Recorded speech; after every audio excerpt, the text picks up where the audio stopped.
let's get the ball rolling. Nick, can you give us a little bit about your background in publishing and how you ended up at Drafted Digital as well? Sure. Yeah. I mean, I'm an author first and foremost. I'm a thriller author. Well, that's not true anymore. I've written about 45 action adventure thrillers and one sweet hockey romance. It was kind of a dare. Not it was literally a dare. After I chose my first midlife crisis to go play ice hockey. I've never been on the ice before, so that was fun. And my line mates eventually found out what I do for a living, so they said, "Hey, you should write a sweet hockey romance." In their minds, it wasn't supposed to be sweet, but I made it a sweet hockey romance. So here we are. So I'm an author. That's the point. And I came onto Drafted Digital because gosh, it's almost 10 years ago now. I was sitting looking at I was doing an audit of all my monthly expenses for this thing we call being an author. And MailChimp is what I was using. And I think it was coming up on $300 a month. And I said, that's absurd. There's got to be a better way to do it. Let me look into that. And inevitably, I ended up doing what I always do, which is try to reinvent the wheel and do it myself. Um, and it worked though this time. And I came up with author email, author.email, authoremail.com is the website. And that became the company that I eventually sold to Drafted Digital. And so instead of a huge, I'm sure it was going to be trillions of dollars, a huge $1 trillion payout. I said, why don't you guys bring me on? And I'll just go to conferences. I'll talk about email. I'll be kind of the email guy at these author conferences. And they said, sure, that sounds good. So that's what I've been doing ever since. I'm also full-time with Drafted Digital now. So last year, about this time, they said, hey, we want you to do more of this sort of thing. We are going to acquire another company called selfpubbookcovers.com. It's an older website. The guy that started it wants to retire, but he wants it to go to good hands. So why don't we give you author email and this one? We'll make a new department. You'll be the vice president and you'll be in charge of this thing we're calling author success. So that's a new wing or new department of Drafted Digital, if you will. So if you know what Drafted Digital does, they still do the same thing. We still do the same thing, but this is a new kind of side. And the reason we're separating it is just, Drafted Digital never took any money up front. That was our whole thing. It was, if you make money, then we take a 10 to 15% royalty cut, depending on what it is, right? And that's how we make all of our money. And we didn't want to get into the muddy waters of looking like a vanity press or looking like some of these unscrupulous vendors because we still are very much author first and author focused. I wouldn't be here if we weren't. And so they said, we're going to kind of not silo this, but you're going to do your own thing and we're going to call it author success so that we can slowly show everyone that, hey, we're now selling some services and products, but we're going to do it in an ethical and affordable way because authors have to win first. So that's where we are now. I'm just coming off of the NINC conference. Like yesterday, I just flew in with my wife from Florida, and I hear Florida is about to get hit with a hurricane. So we narrowly missed it again this year. But I got to talk about this exact same thing out there last week. So it was just a good whirlwind is probably a good term to use, actually, now that I'm thinking of it, with the hurricanes and all the stuff down there. That's what I'm doing. So I'm going to conferences now. I've got the Rocky Mountain Fiction Writers Conference coming up this weekend. And I talk about stuff that I already do. So it's pretty much a great fit for me. So we get to hang out with you for free, except there's no beach. Wait, you guys are all paying me, right? I thought each one of you had to get $1,000 to. Oh man, you wish. No, no, no, no, no. On behalf of Storage and Authors, That's right. I had to negotiate your price down to zero. Well, there So you go. That's fair. Hey, I mean, in all seriousness, I do. So that's the thing. Like my career is writing fiction and then talking about writing fiction and coaching about it. So if anyone is interested in like, hey, how do I get to the next level? Talk to me. That's what I want to do. That's how I help people. I think I'm pretty good at it, but that's the whole point here is what we talk about today. It's all stuff that I'm doing myself because I'm an author. So yeah, if there's coaching or training or whatever, this is the kind of thing that I love to do. Absolutely. yes, absolutely. And I can attest to that for sure. Nick is always whenever I see him at the conferences as well, he's always chatting with authors and giving them helpful advice and always up for doing stuff like this. So I also want to get like because we talked about a bunch of different things there. There's Drafted Digital, self-pub book covers, author email. Let's start with just Drafted Digital though, because Yeah. that's sort of where it started. Can you give us just a quick overview of what Drafted Digital is? Sure. Yeah. Think distribution, not publishing. So we don't publish your book, we distribute your book, which means, we're not going to offer you a publishing contract. We don't do deals. We're not a publishing house, but we will take your finished product and send it out to all of those stores around the world. And the benefit of that to you as an author is that you don't have to do it. And I don't want to diminish that. That's a big, big, big thing. If you've ever tried to do a tax interview for 15 different countries, in one day, that's your whole day. You might get through three or four of them. It takes forever to set this stuff up. So if you go to these individual stores, Tolino, Vivlio, Biblio, whatever they are, they're going to ask you, how do we pay you? Even if you never make any money from them, they need to have that on file, and that just takes forever. So Drafted Digital basically concatenates all that for you. You do one interview, you do one tax thing basically, and then we send your book out on behalf. It's your name as the publisher, all that stuff. And so it's a very, very cool service. It saves so much time. And as I said earlier, we don't charge for that. If you do make money in any of these stores, we'll take a percentage of those royalties, and that's how we make all of our money. Um, and so the benefit, like I said, for authors is not just saving time, but we have the ability to now run promotions with some of these stores. So Apple Books is notorious for not wanting to work with you individually, but they love working with us because we're a distributor. We can put all this together. So our team member Megan actually does this full time. She just sets up promotions, not just with Apple Books, but like Kobo or drawing a blank, but any of these other places that like to run, summer promos or thriller specials or romance, whatever it is. She'll put together an email and send it out, and then any author who wants to participate can put their name in the hat, basically. And she sets up these promotions, some of which you can't do individually, which is the best part.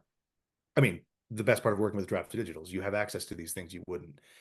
We also do things like we offer a service that lets you set up your links to different retailers. So if you distribute throughout Drafted Digital, or even if you don't, you've got a book that is for sale at Amazon, for sale at Apple, for sale at Kobo, and we have a page called Books to Read with the numeral two, and you can get your B2R link for those books, and then send one link to your readers. They're hit with your landing page that says which store would you like to purchase the book from, and then it'll save that preference with their IP address. So then next time they go to one of your links, it will remember, okay, you like Amazon, so we're going to send you to Amazon. So it's great. You don't have to have a Drafted Digital, distribution for that. You can just set it up. So it just makes it really, really easy to set up your links to different retailers. We also do D2D print now, which is exactly what it sounds like. We'll print your book for you. We use Ingram, so it's high quality printing. And the workflow is very, very easy to do. The best part, and here's we kind of save the best for last. The reason I like Drafted Digital, even though I'm exclusive with some of my books for Amazon, um, our customer service is world class. Like if you pick up the phone and call us, we will talk to you. Like it's not AI chat bots, it's not robots. There's no phone tree you have to wait on hold for. Like it's literally people. I know them. I eat lunch with them often, and they're just cool. Like they'll walk you through all this stuff and help you out. Like I said, that's all on the Drafted Digital side. We've been working on the same sort of thing on the side I'm on, which is the services, but we're not there yet with the customer service because we have to onboard. But that kind of gives you a pretty quick overview, hopefully, of what Drafted Digital is. If you haven't heard of us, if you have, I'm sorry, maybe that's a refresher course for you. But of course, you can hit the website and read all about any of those different things I talked about at drafteddigital.com. And when you say that you guys distribute to stores, we just want to be clear there. We're talking about ebooks, right? Because you're not distributing to physical retailers like Barnes and Noble, etc.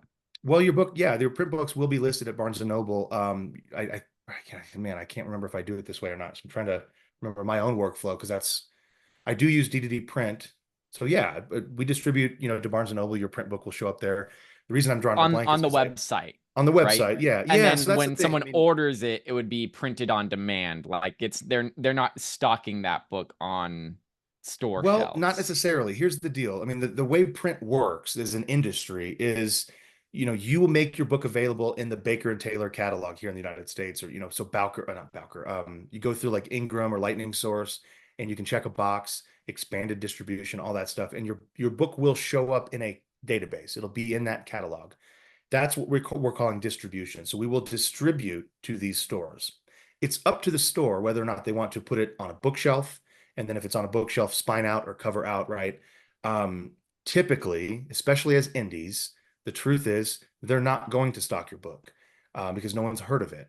But if you blow up, and we have some huge authors that use drafted digital, if you go really big and everybody knows who you are, then you will have bookstores ordering your book and stocking them. But it's up to every individual bookstore. Something like Barnes and Noble is just a big independent bookstore, but when it's not independent, I mean, it's a collection of bookstores, right? And they have a purchasing department. And so in order for them to stock your book, you'd have to go be super, super huge. So the purchaser knows, hey, I want to get this book. So realistically speaking, your book won't be stocked in a bookstore, but that's not anything we can do anything Right. about because we're not a bookstore, right? Now, that being said, we do have Smashwords, which is an online bookstore. We acquired Smashwords a couple years ago, and so they're an online bookstore. But then again, that's still ebooks made primarily, right? So there's no Smashwords brick and mortar store yet. Right, right. And for the books that are printed and could potentially end up on bookshelves, or they're just being printed on demand whenever someone makes an order from Barnes and Noble's website, or whatever other storefront that you guys distribute to, that someone might be making that order for that print book from. How are those print books differentiated? How's that different from just going direct with Ingram? Honestly, it really wouldn't be because we use them as the printer and we chose them because of quality. We wanted to make sure that they're going to be the right consistent quality. If you already have much of your stuff on Ingram, it may be easier to continue using Ingram. This is the same argument I used for Amazon. If you're with Amazon, most likely, it's going to be easier for you to stay with Amazon.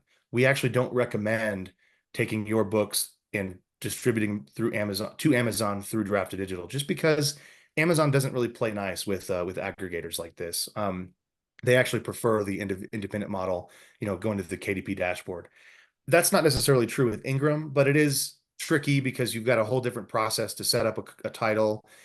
In the past, before they were free, you had to pay $35 every time you wanted to upload one of these books, and there were promo codes you could use and all that. But it became a nightmare, to think of taking all those books from Amazon or from Ingram, moving them to Drafted Digital just so they could be distributed to the same places. So there really may not be a reason to do that. If you're just getting started and you've got ebooks, maybe a couple ebooks out, and you want to do some print, using Drafted Digital is going to be easy because it's already there. You can actually just produce a print copy. Click a few buttons. You have to upload, a cover or have it designed, but we've got a quick cover template generator thing, and we've got some layout options. So it makes it very easy to do that. So that may be an upside for you if you don't have print options and you already use Drafted Digital, or you're thinking about using us for the distribution for ebooks. Maybe go with us for print as well. Right. Yeah. I mean, that makes a ton of sense. That's exactly was my thought process when building Story Origin, was like, how can I make this sort of a one-stop shop for authors on the, building their mailing list, finding reviewers, finding newsletter swaps, and arranging group promos and getting beta copy feedback, all that stuff. Having it all in one place is really convenient, because then you're doing less context switching between uh you know different services for this and that and whatever else, and then trying to Right. remember, okay, I log in here if I want to go do this, and then I log in here if I want to go do that. Yeah, so having that, even if it's essentially the same service as Ingram and that's what it is under the hood, it's nice to have that all sort of co-located, Exactly. if you're Yeah. already using D2D for distributing your ebooks to stores as well. Yeah, Um, and before we move on too, I just saw just to mention, because I know we were talking about this a second ago, and it kind of is yeah, related. Claire mentioned chatting with her local Barnes and Noble manager, and I didn't get to that, but that's really really important here. Is like if you are interested in getting into Barnes and Noble, the best way to do it is to walk into Barnes and Noble and meet the store manager, because that is sort of the like local purchaser. They're in charge of what books come in, kind of to an extent. There's some, there's still the corporate purchaser, but here in town, we have two Barnes and Noble in Colorado Springs. One of them loves working with independent authors. One of them hates us. So, we know that. We know which one we can go into and get our books stocked. But the secret here, I guess, if there's any secret at all, it's go in and offer to come in and do a book signing. The one that loves working with independent authors, they're first of all, they're going to make sure that your books are in their catalog. It doesn't matter if it's print on demand, even though technically they are. If they're in their catalog, they can do a book signing if they want to. They can get your books, they can order a certain amount, or they can have you order them, and they can set up a table at the front of the store, which is how ours does it. And then it's your job to come in and try to hawk those books to unsuspecting victims as you come in. But this actually, it's a very successful strategy if you're good at that. But it is sales, right? It is talking to people. It's being charismatic. It's going, being outgoing. Not typically characteristics many authors have, but hey, if you have those, or if you want to get better at that, that's kind of the secret to get into Barnes and Noble. The best part is if you do this well and you sell out, you're basically sending a message to that store manager that, hey, I can sell books, right? I can sell these books for you. And if you do this multiple times, it's more likely that they're going to order your books and actually stock them in that local Barnes and Noble. Okay, so it really is a snowball type effect. I don't like doing in-person stuff personally, so I've never done this, but I know 4 or 5 writers here in town. They're in my writing and beer group, which is mostly a beer group at this point. And they do this all the time. They're in there, they got a new fantasy novel or whatever. They have their banner set up, and the store manager does a very good job giving them space to do that. And the good ones that sell out, that manager will buy their book and have them stocked. And it may only be a couple copies, but it's a great way to say, hey, my books are in Barnes and Noble, and even though it's a local independent shop. But this is all book tours are. I mean, if you just go do that in a bunch of cities, again, I'm not saying this is easy and it does take a lot of time, but you can actually set up a small tour at your local regional Barnes and Noble and just go around and say, hey, I'm going to do book signings. And if you do that year after year after year, you might find that they're more apt to purchase your new book every time. So just something you could try there. There's some books on this subject as well, if anyone's interested. Drop the mentions. What would you Oh, I wish you suggest didn't ask me some that. resources I that can't remember the name of it. The best one is actually a local author here in Colorado Springs. It's a little old. I mean, it's dated now because he wrote it about 15 years ago. And this was back when the independent game was really just kind of getting started. But he made a killing doing exactly this. I'll find it. I've got it somewhere on the shelf back here. I can't remember what it's called, but I'll drop a mention in there. Or if anybody wants to, just send me an email. Like I said, talk about any of this stuff, and I'm happy to give my recommendations for, experience and all that. Yeah, and I'm guessing since you haven't done this personally yourself, so you probably aren't going to be able to answer this question, but I'll ask it to you because someone popped it in the chat. What is the profit margin for book signing at a retailer such as Barnes and Noble? Ooh, yeah, I don't know that off the top of my head. And it's also But going to be it's variable too, right? Because it's going to be depend on how you personally choose to price the book, right? Or is it going to be at yeah, the book manager, like the store manager's discretion, or I don't know. I would say yeah, it depends. I really do believe the store manager is going to have a few levers to pull, like whether or not they're buying the books. They might say, "Hey, right. we have." So some store managers might be like, "Hey, we do this all the time," and this is true not just for Barnes and Noble, but like any independent bookstore probably has asked this question of themselves, like, hey, how do we do this? So they might have a system for, hey, we always buy the books. We only buy 20 copies. And they have to be returnable, which is that 55% thing that you see on Ingram or whatever. Um, and then you come and however many you sell is great, and the rest we sell on consignment and keep the profit. Or it could be, yeah, you come, we'll give you a table. They have to be in our catalog, but you can bring as many as you'd like. You just have to buy them yourself. So again, it really just depends on what the store manager wants to do and how, if you've got books laying around, if you have a box of books in your garage like I do, you could just say, hey, I've already got these. Like they're in your catalog, but I own these. Let me just bring these. Really just all depends. I will say this. I don't think that is a profitable endeavor for any author in 2024 or 2025 and beyond. I'm not saying it's unprofitable. What I'm talking about is compared to just using that time to sit down and write the next book and release it as an ebook, audiobook, paperback, however you want to do it. That's always where I've chosen to spend my time.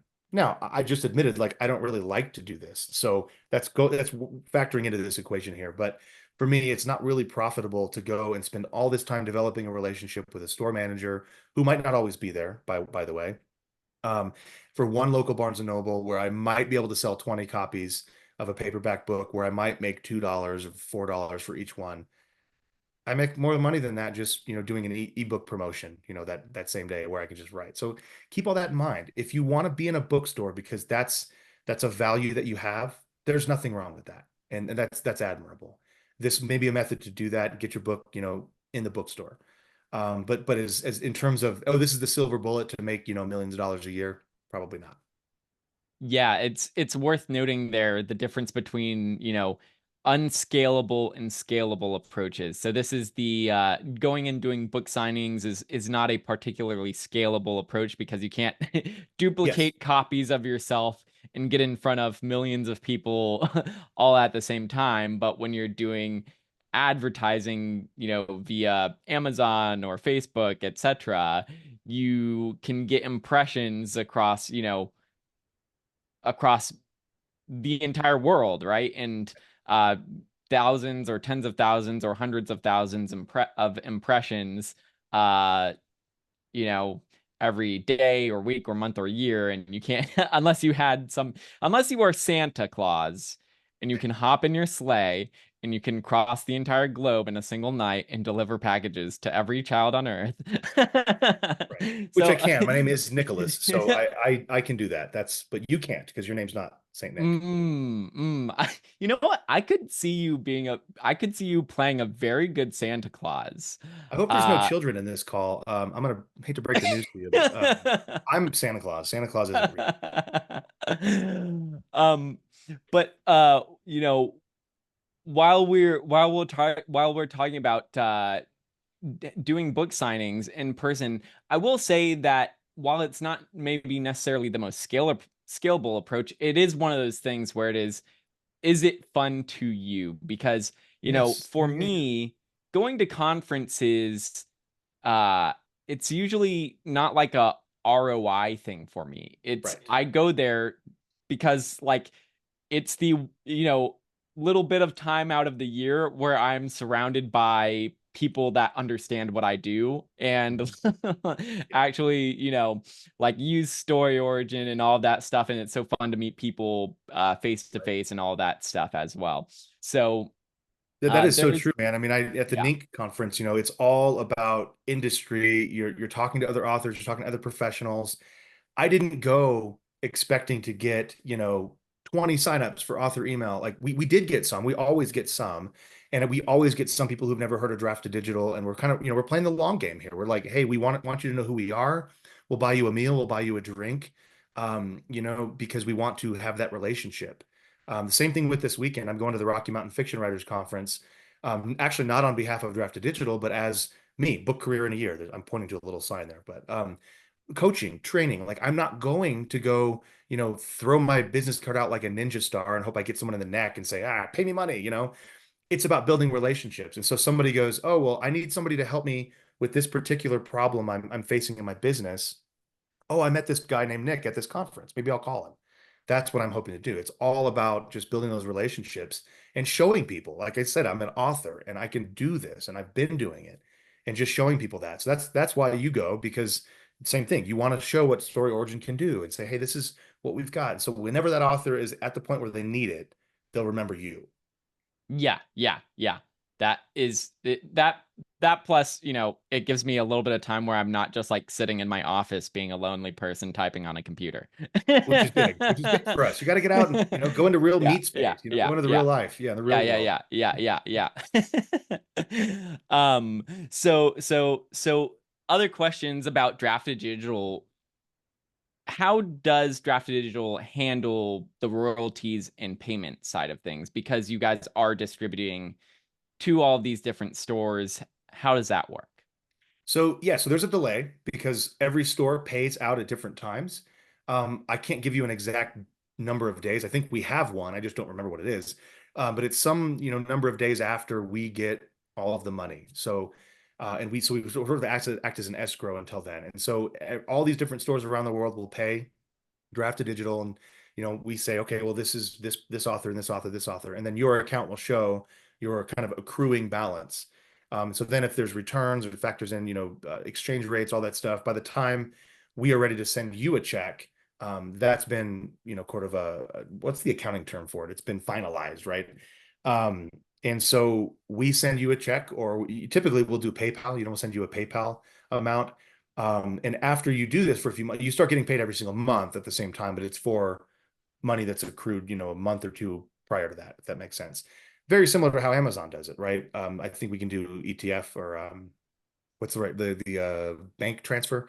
I think we can do that. I can't remember. I always just do PayPal because it's easy. Just PayPal, send in my PayPal account, and then that goes to my bank account. So it's very, very simple. We also do payment splitting. So if you have a co-written series, or if you want to share between an illustrator, whoever, like you can set up these people to get paid as well. So you have this book and you could say, I get 80%, this person gets 20% or 50-50. And you're more than welcome to put my name in that box if you want to send me money for all of your books, but I'm just kidding. But yeah, this is great for co-writers, publishing houses. If you want to come in and split payments, it's all easy to do with our system. And again, it's all free to do. You just set it up. And then once it's going, once you make sales, we just handle all the math and then send you money. So it's very, very cool. We've got little reports, you can run a little report to see which books sell best and which ones don't, which ones make this money. So it's all, as soon as we get the data, we translate it for you on your dashboard. And that is probably much simpler because you're just getting also at the end of the year, you have like one tax form instead Yes, of exactly. having, Yeah. you're getting a 1099 or whatever the equivalent Whatever, is from depending on where various you are and countries the and income. Yeah. all that Yeah, like I stuff. said, doing those tax interviews in all those different countries is a nightmare, but it's not just doing those the first time. It's also, oh, now you have to receive payments from those. And they have different rules and regulations sending money to US and different exchange rates, all that. It's like, yeah, if you want to mess with that, cool. I am happy to pay. I'd probably pay 30% to Draft Digital to have them do that all for me, and right now it's about half of that. So you really it is affordable in my opinion. You start making big money on one of these platforms, there's no reason you couldn't take the book from Draft Digital and go direct to that platform if it's just easier not to. I just leave it all there and just go for it. Right. And so, yeah, I mean, if you did at some point want to go direct with Barnes and Noble or something like that, can you pull a book out of Drafted Digital anytime and then upload it directly to a particular retailer? Or is there a waiting period that you need to do, like 2 weeks or at the end of the month or No, something like that, whenever you yeah, want to? no, it is very easy on our dashboard. It's effectively immediate, but that just generates the signal to all the stores that it's available in. And all of those stores do have their own, delay, basically. So a lot of stores are pretty quick because they're smaller and they can handle that. And they're modern. They can do it immediately because it really is just computers talking to computers. But there are some stores that take a little longer. And so a good example of this is if you want to run like I said, if you do what I do, which is all the books are in drafted digital, I'm going to translate books are, but all those that are in drafted digital also have the same book, the same format in Kindle, but direct. So I don't go through drafted digital to get to Kindle. However, the reason I do that is because I want to also run promotions on Kindle. So if I want to run a 5-day free promo or put it in Kindle Unlimited for 90 days, obviously I can't have it available anywhere else. So what our system will do is you see the book, you see all the stores it's in, and you can unpublish that book. Like I said, it's immediate on our system, but that just immediately sends the signal to those other stores. So what you'd want to do is before you go check the box to be exclusive to Amazon for that 90 days, you want to make sure that all of the stores are reporting back that your book is unpublished now. And you can go check and make sure that it's not showing up in the store. But I usually take it on good authority that in the dashboard of Drafted Digital, that book is not published at that store. And once all of them are unpublished, then I can go check the box. Same thing the other way around. After I uncheck the box at Kindle Unlimited, the 90-day period has to expire, even if you uncheck it before that. And then I want to make sure it's not showing as exclusive at Amazon. And again, if you've been around the block enough, you know that Amazon is notoriously angry about finding your book in any other store. So we don't want to get any accounts turned off or anything like that, even though it happens randomly. Yes, is the answer to your question. So you can go uncheck the box and that will effectively work. It's just a matter of which stores have a delay and for how long. And unfortunately, it changes. So stores go through times where they lost the IT guy that knows how to do that or whatever, and so it can sometimes take a little bit longer than we want. But it works. It's just a matter of waiting around and then okay, now it's unpublished. Now I can go do what I want to do with it. Yeah. So sounds like it makes sense if you're an author and you're just starting out and you want to go wide, meaning you want to publish to multiple retailers. Sounds like it makes a ton of sense to just start with Drafted Digital because they will handle so much headache for you.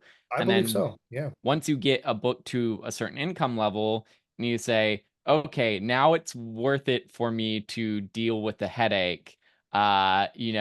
You've written a book that's doing, billion of sales all over the world, and you're like, oh, okay, I can, hire someone to do all this for me now. Well, that's the Then thing, right? I mean, you if could it if is you a wanted billion to. dollars in sales, then yes, you could probably hire, Yeah, yeah, Michelle yeah. Obama to do it for you. Right. You pay whoever you want as much money as they need. But for most of us down here on Earth, a great selling book might be, $1,000 a month, $1,000 whatever a year. That may still not generate enough income to pay an assistant to do all of this stuff for you. It may still be too expensive. So why not just give Drafted Digital the 10 to 15% to do that, Right, right? So I still think it's like, well, yeah, of course it's all a math problem. It's all economics, depending on where you are and what the book is doing. But right, there's also no guarantee that it'll continue selling really well. Just right. because you had a BookBub featured deal this month doesn't mean it's going to continue selling really, really well 6 months later. So Right. again, I'm obviously very biased. If you ask me, I'd say stay with Drafted Digital, but stay with Drafted Digital because it's just easier than the alternative. I just love when there's no lock-in to a particular vendor, No, right? certainly Like not. Yeah, with Story Origin, for example, like you can build your own website with Story Origin. You can create like redirect links, and you can, have all those pages hosted on your own domain and all that stuff, which is really cool because, if for some reason you want to stop using Story Origin, that is fine. You can build your own website and then have all those, whatever domain you had hosted by Story Origin, you could then just have those pages hosted by a different service provider. You don't have to be locked into Story Origin. It just makes right. it very comforting to know that, hey, look, for whatever reason, if I ever have trouble and I want to switch to something else, I can. So it's really nice that, with Drafted Digital, there's no, you're not locked in if you want to move away at some point. Um, so I also want to get to, because you talked about, if your book gets featured by a BookBub deal or whatever, Yeah. how does getting your book into those promotions work?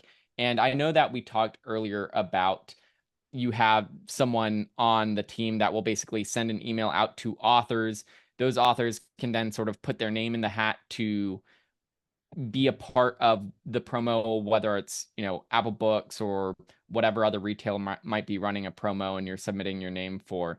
Is that is what comes with that sort of process of putting your name in the hat?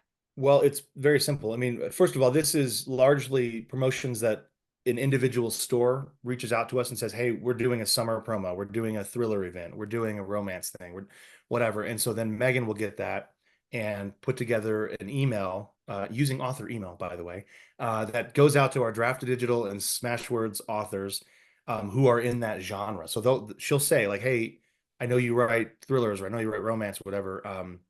I think she does it individually. She might actually just send an email out to everybody and just say, whoever's got a book that's, romance, let me know. And then I don't really know the magic that she does behind the scenes, but she puts together the package of books and sends that to the store that wants it. And the store gets to choose, if they want to use all of them or some of them, but she puts all that together and sends it over. We don't do anything with BookBub. That would be something you as an individual author would do. And I hate to toot my own horn, I guess I did bring it up, so it's my fault. But I actually wrote a book a while ago. It's still pretty relevant though. I don't think there's anything that would change, um, specifically on how to get a BookBub featured deal. Now, of course, there's no guarantees, but there is a system. It's looking at their submission requirements and making sure your book is a great cover and good fit. Talking about reviews and how they may matter, they may not. But there really is a system. And I worked, they wouldn't, this is not the official BookBub book. They don't, obviously say that. But I know people who work at BookBub, Carlin and different people that are at the conferences and all that. And so I can say on good authority that this book works to get featured deals. So if that's something anyone's interested in, I won't waste time here talking about it anymore, but you can reach out to me. And proof, is in the pudding, right? I've had a BookBub featured deal every 3 months, once every 3 months for the past 5 years, I think. So this is a That's system amazing. that really does work. And if anyone's interested in that, going that route, just let me know. I'm happy to. I'll give the book to you for free. For free. I don't care. But you do care. That is I what care. I care that you that have the information, yes. author person. That's the whole point of this. I put it together as a Right. book Yeah. because we all like books and Yeah. that's what we do. But yeah, Yeah. it's not a secret. None of this stuff is Yeah. secret Yeah. information. Yeah. We did have one question. Does someone said that they are wondering how to get into libraries. Does Drafted Digital distribute to libraries as well, and how does that process look? Yeah, so it's pretty easy. Upload your book to Draft Digital and check the boxes next to the library distributors. I can't remember the names of them. I think it's Hoopla, whatever. But they go to libraries, and these are ebooks, by the way. They go to libraries and say, "Hey, would you like these books?" And then the libraries say, "Sure." And it's all computers, right? It's all databases, so it's not like you have to go to the library and hand your book to them. It's all modernized, and so I don't really do much with libraries like directly. Like I don't even go into them normally. Right. Um, I take my kids there every now and then, but I'm not really in the library game. And I still make some sales from libraries. That some library somewhere in the United States or somewhere has my book in it or my books in it, and people check them out and read them. And then you get a small amount of money every time that happens. And that's all because I've checked those boxes at Drafted Digital. So when I say check the box, I mean, what I mean is literally when you upload a book, a manuscript and a cover, we put it together, you put your metadata in there, and then it says, where would you like to publish it? You can choose everything that's available. You can choose individual stores. Like I said, right there on the page, we don't recommend Amazon, but you could choose Amazon right there as well. And then the library markets are included. So you could just choose to distribute to those places. Just going back to like the Barnes and Noble conversation, this doesn't guarantee anything. This doesn't mean people are going to go check your book out. There's still marketing and all that if you wanted to go that route, which is admittedly a little harder with libraries because you can't really sell to a library, right? You're advertised to people who are in libraries, but we do distribute to libraries, and we do it through a couple different companies that are vying for control of the market and all that. So it's pretty cool actually that you can do that. I do see a question And that from gets you in Maha the that catalog. the catalog, the library Congress catalog control number, I think is what it is, right? No, I've gotten one of those numbers for one of my books early on. I don't do that anymore.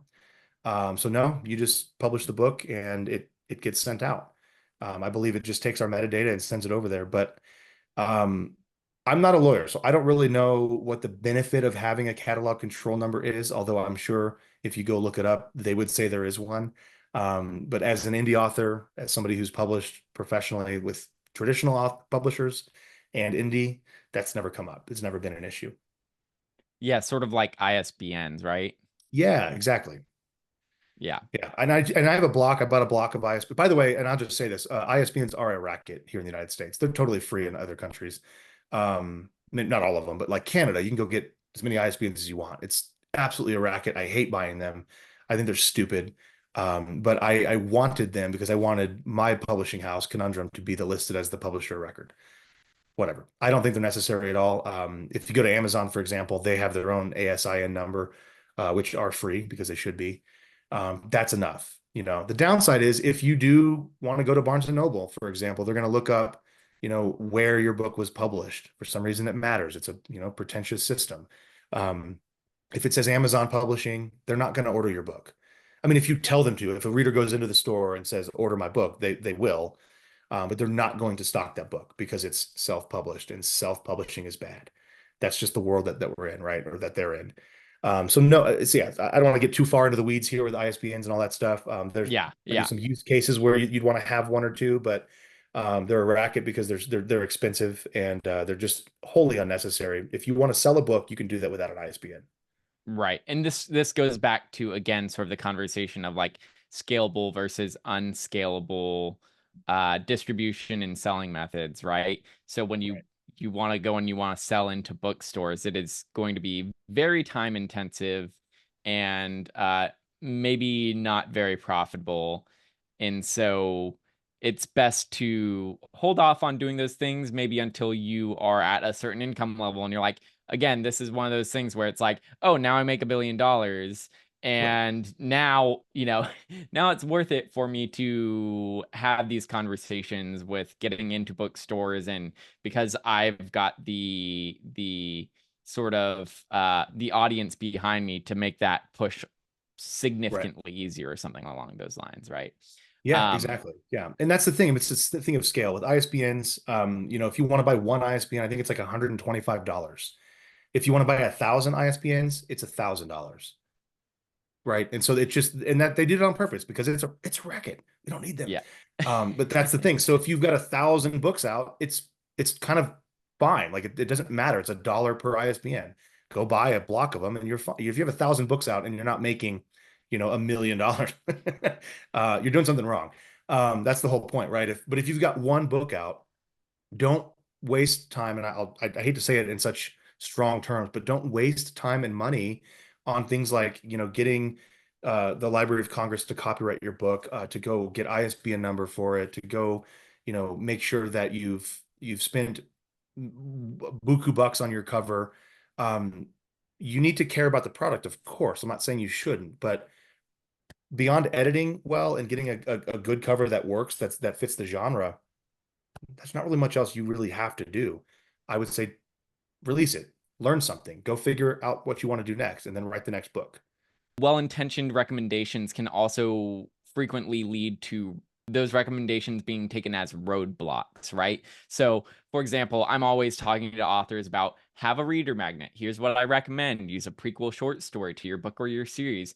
And I always preface that with this is a recommendation, not a roadblock, right? If what you have today is you've got some short stories that have been laying in your closet collecting dust for the past 10 years, compile those short stories together into a single ebook and then use that as your reader magnet, your free stories that you use to entice readers to sign up to your mailing list. Because if you can get started building your email list today rather than waiting 3 months to until you're done writing and editing and creating a book cover for your prequel short story and all of that stuff, if that's going to take you a really long time, don't wait until then, because you're better off spending those 3 months in the intervening period starting to building your mailing list today. Or the other thing is, authors also usually hear from authors that have been doing this for 7-8 years and here they've got a welcome sequence that's 20 emails long and it has these branching paths and there's all these other parts of it that are automated, and it's like,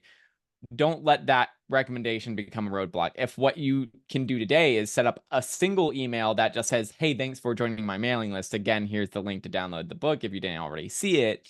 And that's the only email in your welcome sequence. Great. That is like get started with whatever you can today.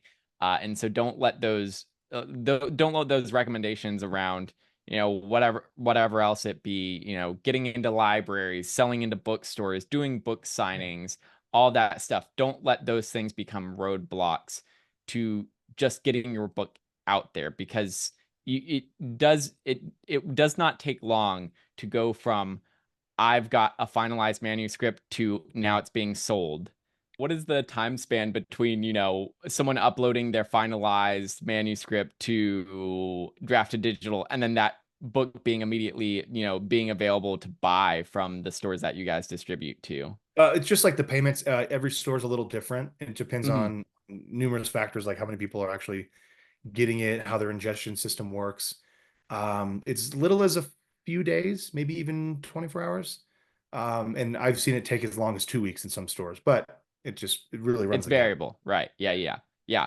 But still, I mean, some stores ready in 24 hours because it's all just computers, right? And so it's Yeah. just, you upload it to draft to digital, and some stores it's going to be available to buy tomorrow, right? Don't let all this other stuff that you see recommendations around necessarily act as roadblocks to getting your book out there and available for sale, because you can sort of level your game up later on, right? Like you Right. can add Yeah. more emails to your welcome sequence automation series like later on. You can look at, does it make sense to buy ISBNs and all this stuff if you continue your series and you're wanting to start your own publishing house and stuff like you have.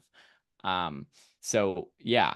Um, I also want to, because we've spent a lot of time talking about publishing here, and I think that this has all been super helpful. One of the things that you mentioned that we talked briefly about in there is, one of those other roadblocks is getting a book cover, right? Yeah. Yeah. So I wanted to talk to you a little bit about self-pub book covers and how does self-pub book covers work? Well, the original website is a marketplace for artists and authors. Artists obviously sell their designs. Authors obviously purchase them. So this is a pre-made marketplace, meaning the images are done. But the beauty of the system is that the author can go customize the text that goes on the cover. So the book title, the author name, any subtitle, a novel, whatever you want to put on there. And then they can purchase it and download it. And then they still have access to it to edit and change it forever. So it's their cover. It's unique. It's one of a kind. No one else will buy that image. The artist gets paid, but then the author can change that text as many times as they want or not. And so that system in theory is really cool. The problem was is as soon as we acquired it, I started digging around, playing with it. I realized, oh no, this is like really, really, really about to fall apart. Like it's just on old software, it hasn't been updated. It can't be updated because of the way it was originally coded. And Evan, you know where I'm going with this. And so I was like, well, God, sorry guys, we have to rebuild it from the ground up. So that's what we're currently doing, and we're finally in the home stretch here. Knock on wood. I really hope so. But we've acquired a new domain. All of what I just said is going to exist on the new platform. It's still a marketplace. It's authors and artists. We're going to also offer custom covers, modifications, audiobook covers, paperback, full wrap spine, all that stuff. In addition to the 60,000 covers that are already there, all on a brand new system that's been totally rehauled. It's a completely different server. I mean, everything is different about the underlying technology, but everything's the same about the functionality. And that new domain is bookcovers.com. So we have bookcovers.com. That's going to be the new website. And it will be just exactly what I said. I mean, the idea is we can offer covers that are affordable. Anywhere from I think his minimum is like $35 all the way up to 300. And then if you want a custom cover, you need some fancy illustration. You want to bring Salvador Dali back from the dead and have him paint your cover. We can't do that. But you can pay more money than that if you want, is the point. But yeah, so I don't believe that authors need to spend X amount of money on a cover. It just depends on the genre and the cover and what's needed. And I've always said that a cover does not earn you a sale. It just prevents you from losing a sale. So if a cover is good enough, if it fits the genre, the reader's going to click through. They're going to say, okay, cool. I want to read more about this. This seems to fit my expectation. And then they might buy it based on the price and the blurb and the description. But if you have the most beautiful cover on the planet, that doesn't mean anything. That just means you have a beautiful picture. So the reason for that is the reason I say that is we want a marketplace that doesn't require, there's no, pretentiousness. It's not like, oh, our covers are all bespoke custom illustrations painted on, cowhide, and therefore they're $9,000 each. No, doesn't matter. $35 cover can work just as well as a $300 cover. So we offer everything. And the artist gets to kind of set their own price. The question just on here, when does the domain go live? It's live. If you go to bookcovers.com, you'll be met with what it kind of will look like. We've got some temporary covers in there. There's a launch page that we're talking about. I think the date says July 2024, so it's already a little bit out of date. I'll update that though. And you can sign up. You can go say, hey, I want to be made aware. I'm an artist or I'm an author, either one or both, and I want to be made aware when this is going to go live. So I'm really excited about this project. It's going to be really cool, and I'm hoping it will sort of take the entire industry by storm. If people will just say, "Hey, this is just so much easier to use. I can go in and design my title and my, author name, and good to go." When it comes to you having this marketplace between the artists and the authors, how does the licensing work? Is there any sort of vetting of the artists that submit their work, or that they have licenses to use the images that they have gotten from stock websites or something like that in that book cover? Yeah, there is. So we have a vetting process, and the every cover that gets uploaded has been or will be seen by our team, and make sure that hey, this is real. It's not a stolen book cover. Now, of course, there's always going to be people that are unscrupulous and all that, and we're just we can't catch everything, right? We don't know every single book cover that's ever been produced, so we don't know for sure that this exact book cover hasn't existed. However, we haven't seen that in over 10 years of running. And of course, I wasn't the guy, but the guy that sold the company to us, like we just haven't seen that. It's not really an issue. But the author owns that book cover. So that's their cover. They don't have to ask the artist to use it. They don't have to ask the artist to, make it available as a book on whatever website. Like they own that as their cover, just like you would if you hired an artist to design your book cover from the ground up. The artist gets paid one time, so they get their cut and then they're done. That's it. That book cover is never going to be sold ever again. That's the agreement that they sign when they sign up as an artist. Now I know you didn't ask this, but this is getting a little trickier, right? Because of things like AI. So generative AI is a big deal right now. Photoshop has it built in, their Firefly AI. It's really, really hard to say definitively whether or not a cover was designed by AI because all these tools get so much better every day. So for that reason, we don't say nobody can use AI in any, way, shape, or form to design any element of this cover. What we don't want, again, impossible to really, mandate, but what we don't want is covers that are just 100% generated by AI. Just say, hey, design me a book cover mid-journey, and then there you go, they upload that. We don't want that. Thankfully, that's pretty easy to tell. You can so fingers, there's like 800 fingers going, all that stuff sometimes. So it's usually easy to see right away that, okay, this is just AI crap. We're just gonna, no, you can't, no, it's not gonna get through vetting. But my cover designer personally, who also uploads covers for bookcovers.com and is selling some stuff on the old website. And I've designed my own book covers as well, and I use Photoshop. And there's times when I'm saying, hey, I need a background that kind of has like some cracked, fractured looking, brick on it. I can have that generated right in the tool. Now, that's not the whole cover. That's just one small element of an otherwise larger cover where I'm pulling in stock photos, I'm pulling in backgrounds, pulling in textures, and of course putting text on it. So that's fine. We have no problem with that. I'm not going to talk about, ethics, anything like that, and how models are trained. There are courts who have lawyers and judges that's their job to figure out.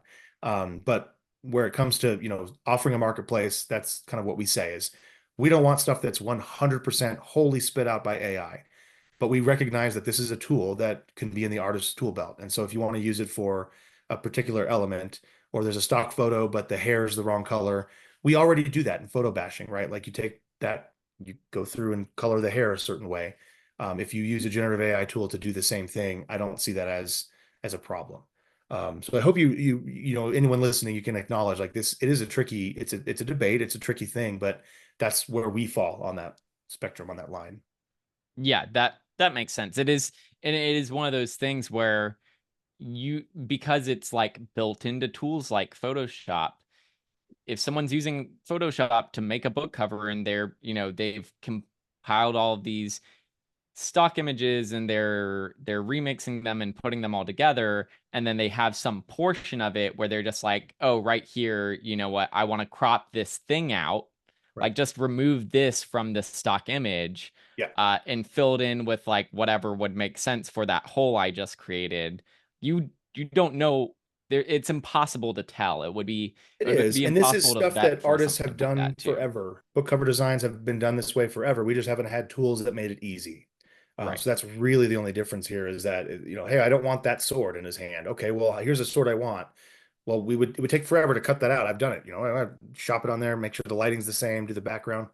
Now you can use generative AI in Photoshop, for example, to do something like that. What is a common mistake that authors make when they are picking out a book cover to use?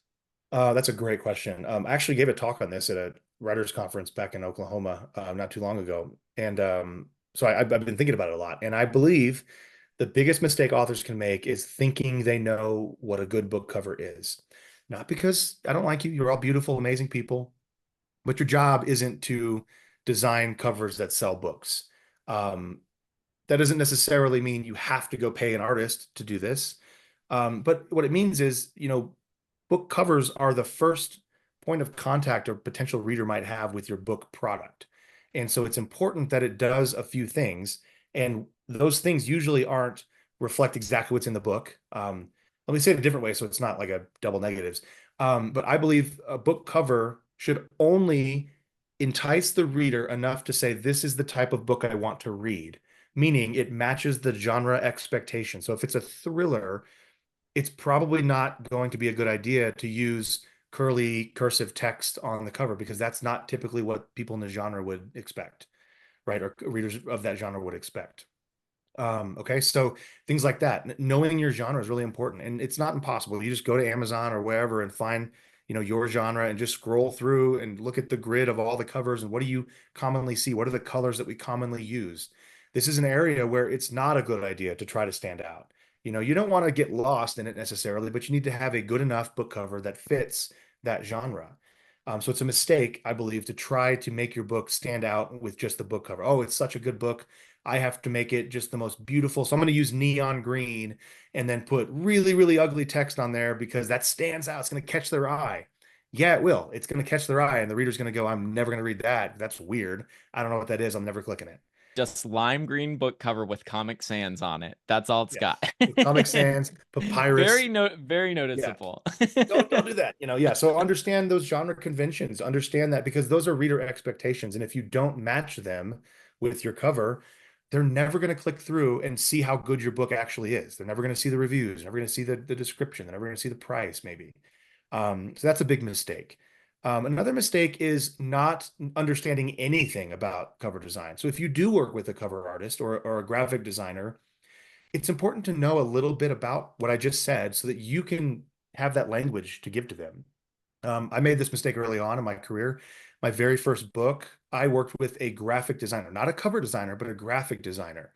And she's a fantastic graphic designer, but she didn't know anything about how to position a book in the marketplace. So the cover never did me any favors. Now, again, it wasn't bad. It was really pretty. It looked good, but it did some of the things that it was the wrong sort of text. It was more serif instead of sans serif, blocky. It was positioned to look like a fantasy book, even though it was strictly, kind of almost militaristic action adventure thriller. So you don't need to be a professional designer, but you definitely should understand a little bit about the genre conventions, that maybe the rule of thirds is the author name on top or is it on the bottom, typically in the genre. It's you can break the rules a little bit, but there's, reasonably speaking, like just break one rule and then follow the other ones. And then use that language when you talk to that designer. Say, hey, I don't know how to design, but I know I kind of want the man running away from the camera because it's a thriller book, and that's okay, cool. Well, we can work with that. We got it. We know what colors to use, or maybe you already have them. And then a final mistake is to make sure you're using, sorry, mistake is not using um, a brand, branded elements. So you are a brand, whether or not you've been building it or not purposefully, you as an author are a brand.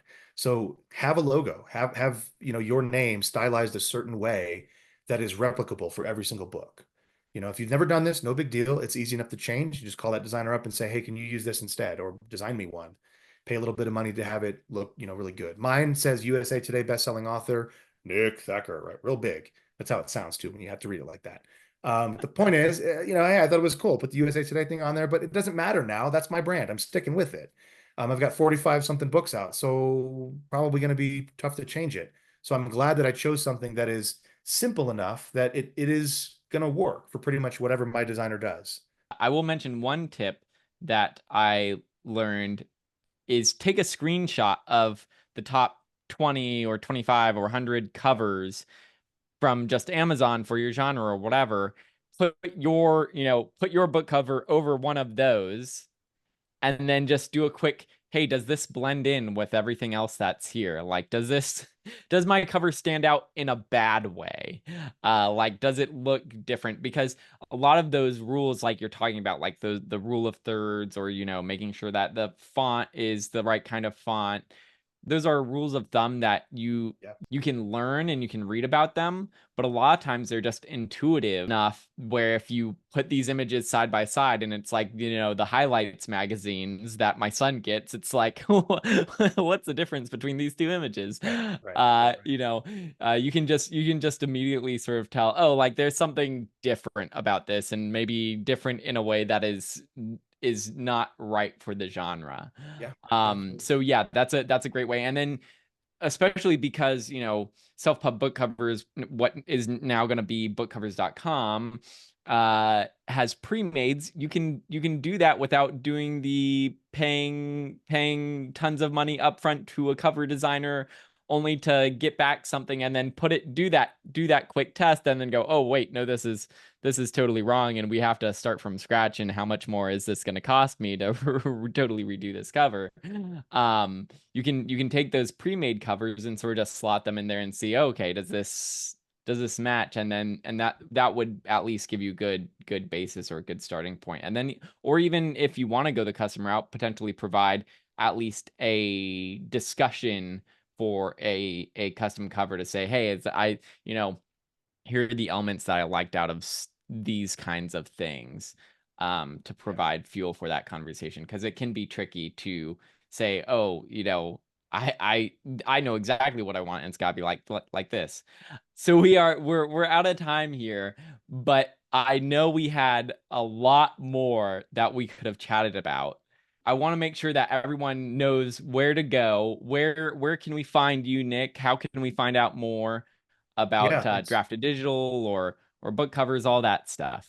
Yeah, thanks. Draft to Digital is draft2digital.com. That's a numeral two. You can go check all the stuff out there. I'm at nickthacker.com. That's Nick, and then my last name's Thacker.com. And that is mostly my fiction stuff lives there. That's my online store for my fiction books, but it does also link to the nonfiction stuff. And I mentioned Book Career in a Year is my nonfiction stuff. That's where I have like a blog. Every single day I write something that helps authors. I've got courses there, of course, if you want to dive in a little deeper. And I do coaching and training and all that, but it all just lives on that website. And I'm also very available on any of the platforms that you guys might be on. So find me there, reach out, friend request, all that stuff. And then if you want to send me an email, you can certainly do that as well. Just nick@nickthacker.com. I love talking about author stuff. That's all I ever do. So if you got a question, shoot me an email. I'm happy to respond. Give me a couple days, but I'm happy to engage more. I know there's questions that didn't get answered. Have no fear, they will. Just send me an email, and I'm happy to answer any of that stuff you guys have. And anyone is welcome to send me an email as well, evan@storyoriginApp.com, and then I will just forward it on to Nick. Nick, you got this. Exactly. Yeah, feel free to reach out to me as well, or if you want to learn more about Story Origin as well, storyoriginApp.com. And I just want to say thank you again for coming to hang out with us, Nick, and I hope everyone else has a wonderful rest of their day, and I'm looking forward to seeing you all in the next one.